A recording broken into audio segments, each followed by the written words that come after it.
تعریفیں کی ہم نے اللہ تعالیٰ کی، الحمدللہ رب العالمین الرحمن الرحیم مالک یوم الدین، پھر ایک عہد کیا کہ ایاک نعبد و ایاک نستعین، اس کے بعد ہم دعا کر رہے ہیں اہدنا الصراط المستقیم، اے اللہ ہمیں راستہ دکھا سیدھا۔ سیدھا راستہ کون سا ہے؟ مستقیم، جنت والا راستہ، استقامت والا راستہ جس پر آپ ڈٹ جائیں، مضبوط ہو جائیں۔ ان الذین قالوا ربنا اللہ، بے شک وہ لوگ جو کہتے ہیں ہمارا رب اللہ ہے، ثم استقاموا، پھر اس پر ڈٹ جاتے ہیں۔ مستقیم سیدھا راستہ جس پر آپ قائم دائم رہیں، یہ راستہ بالکل سیدھا، اقامت والا، کھڑے ہونے والا، بالکل سیدھا راستہ جو جنت کی طرف لے کے جانے والا ہے۔ تو اے اللہ ہمیں اہدنا الصراط المستقیم، سیدھا راستہ دکھا۔ حدیث جو حضرت سفیان بن عبداللہ الثقفی نے بیان کی، کہتے ہیں میں نے کہا اللہ کے رسول صلی اللہ علیہ وسلم قل لی فی الاسلام قولا لا اسأل عنہ احدا بعدک، اے اللہ کے نبی مجھے اسلام میں ایک ایسی بات بتائیں جو میں آپ کے بعد کسی سے نہ پوچھوں۔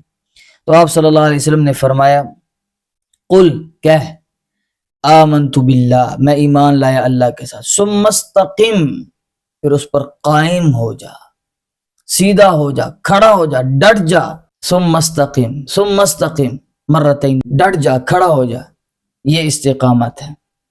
اور اسی کا انبیاء کو بھی حکم دیا گیا قرآن پاک میں مختلف مقامات پر۔ تو یہ سیدھا راستہ ہے جو جنت کا راستہ ہے۔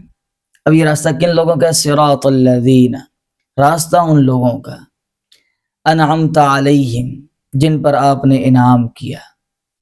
ہمیں انعام یافتہ لوگوں کے راستے پر چلا۔ کون انعام یافتہ ہیں؟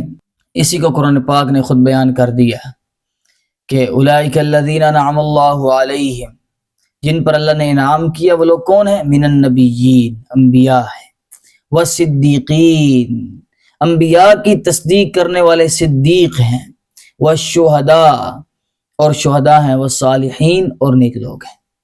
ان لوگوں کے راستے پر ہمیں چلا۔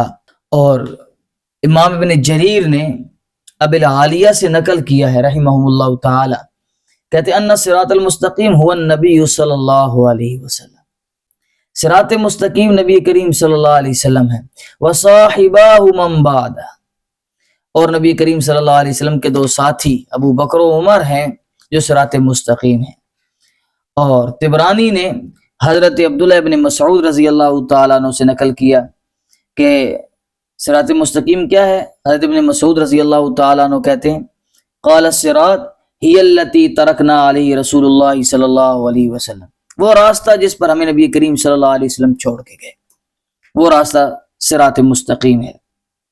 اور ابن قیم رحمہ اللہ تعالی نے کہا ہوا طریق الصحابۃ و اتباعہم، وہ صحابہ کا طریقہ ہے اور ان کی اتباع ہے، جو نبی کریم صلی اللہ علیہ وسلم نے فرمایا ما انا علیہ و اصحابی، جس راستے پر میں ہوں اور میرے صحابہ ہیں، وہ جنت کا راستہ، وہ نجات کا راستہ ہے۔ تو ہمیں سیدھا راستہ دکھا، کن لوگوں کا راستہ؟ جن پر آپ نے انعام کیا۔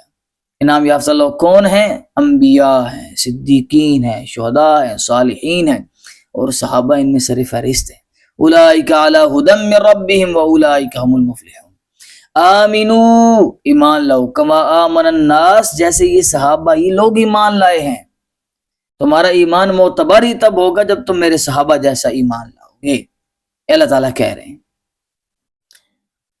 تو انعام یافتہ لوگ یہ ہو گئے، غیر المغضوب علیہم، نہ کہ ان لوگوں کا راستہ جن پر آپ کا غضب ہوا، والضالین، اور نہ گمراہوں کا راستہ۔ امام ترمذی رحمہ اللہ تعالی حضرت عدی رضی اللہ تعالیٰ عنہ سے روایت لے کر آئے کہ نبی کریم صلی اللہ علیہ وسلم نے فرمایا المغضوب علیہم، جو مغضوب علیہم ہے، جن پر غضب کیا گیا، جن سے ہم پناہ مانگ رہے ہیں کہ اللہ غضب کیے ہوئے لوگوں کے راستے پر ہمیں نہ چلانا، وہ کون ہیں؟ ہم الیہود، وہ یہودی ہیں، والضالین، اور جو گمراہ ہیں، ہم النصارى، وہ عیسائی ہیں۔ ترمذی نے اس کو نقل کیا۔ دوسرا معنی یہ بھی ہو سکتا ہے المغضوب علیہم المشرکون، مغضوب علیہم سے مراد مشرک ہیں، والضالین، اور ضالین جو ہیں ان سے مراد منافقین ہیں۔ اس کو امام قرطبی نے نقل کیا۔ اور ایک اور معنی مغضوب علیہم، اس سے مراد بھی اتباع البدع، بدتی لوگوں کی اتباع کرنا یہ مغضوب علیہم ہے، کیونکہ نبی کریم صلی اللہ علیہ وسلم نے فرما دیا کل بدعت ضلالہ، ہر بدعت گمراہی ہے، وکل ضلالۃ فی النار، اور ہر گمراہی کا انجام آگ ہے۔ باتباع البدع یہ مغضوب علیہم ہو گیا۔ اور الضالین عن سنن الہدی، جب آپ بدعت کی اتباع کریں گے تو ضالین گمراہ ہو جائیں گے، پھر جائیں گے سنت سے، یہ ضالین کا راستہ ہے۔ جو بدعت کی اتباع کرتے ہیں مغضوب علیہم ہیں، ضالین بن جاتے ہیں سنت کو گم کرنے کی وجہ سے، سنت ضائع کرنے کی وجہ سے۔ تو فرمایا کہ نہ مغضوب علیہم کے راستے پر چلا ولا الضالین، اور نہ گمراہوں کے راستے پر چلا۔ یہ مغضوب علیہم ولا الضالین کے چند معنی تھے جو ذکر کیے گئے، میں نے آپ کے سامنے ذکر کر دیے۔ اور آخری لفظ ہے آمین۔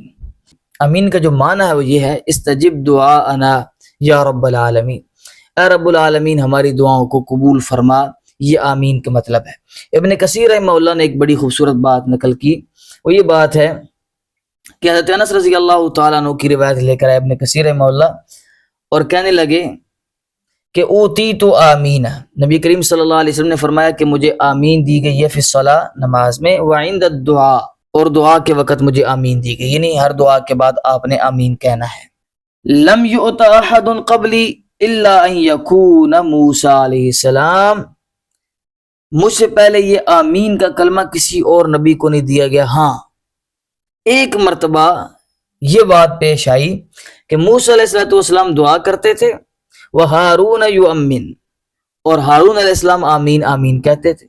پھر نبی کریم صلی اللہ علیہ وسلم نے فرمایا فاختموا الدعاء بآمین، اپنی دعاؤں کو آمین کے ساتھ ختم کرو، فإنہ یستجاب لکم، کیونکہ آمین کے ساتھ کی گئی دعا اللہ تعالیٰ قبول کرتے ہیں۔ اس آمین کے ساتھ ہماری سورہ فاتحہ کا اختتام ہوا۔ اللہ تعالیٰ ہمارا کہا سنا قبول فرمائے، اور اللہ تعالیٰ ہماری لغزشوں سے غلطیوں سے درگزر فرمائے، اور ہمارے ساتھ اپنی رحمت والا معاملہ فرمائے۔ انشاءاللہ العزیز اگلے سبق میں ہم سورہ بقرہ شروع کریں گے۔ دعاؤں میں یاد رکھیے۔ السلام علیکم ورحمۃ اللہ وبرکاتہ۔